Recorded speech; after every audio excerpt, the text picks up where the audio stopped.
Hello friends, நீங்களா எப்படி இருக்கீங்க? இப்போ சமோசா பண்ணுறதுக்கு நான் கோதுமை மாவு அரை கப்பும் மைதா மாவு அரை கப்பும் எடுத்துருக்கேன்.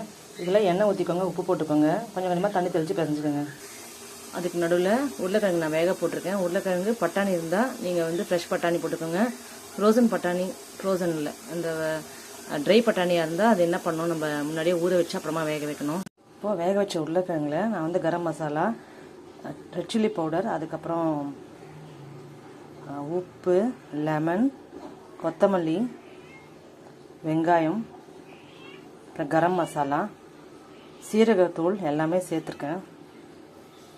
இப்போது வாண்டியில் இஞ்சி பூண்டு பேஸ்ட் இருந்தால் போட்டுக்கோங்க, இல்லை இஞ்சி பூண்டு இருந்தால் கூட போட்டுக்கோங்க.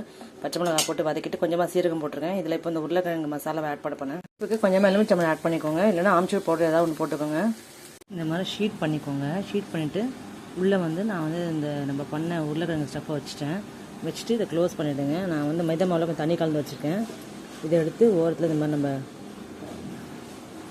கொஞ்சம் தண்ணியாகிடுச்சு, அதனால் கொஞ்சம் திருப்பி மாவு சேர்த்துக்கிட்டேன். ஓரத்தில் அந்த மாதிரி ஒட்டிக்கலாம். ஒட்டிட்டு க்ளோஸ் ஆகிடும்.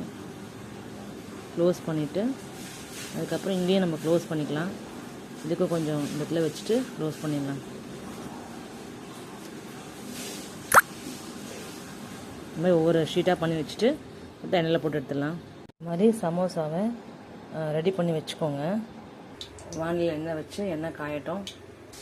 எண்ணெயில் சமோசா போட்டாச்சு. கொஞ்சம் நேரம் வெந்ததுக்கப்புறம் திருப்பி போட்டுக்கலாம். இந்த மாதிரி சமோசாலாம் பண்ணி பிளேட்டிங் பண்ணி சாஸ் வச்சு கொடுத்துருங்க. Bye friends.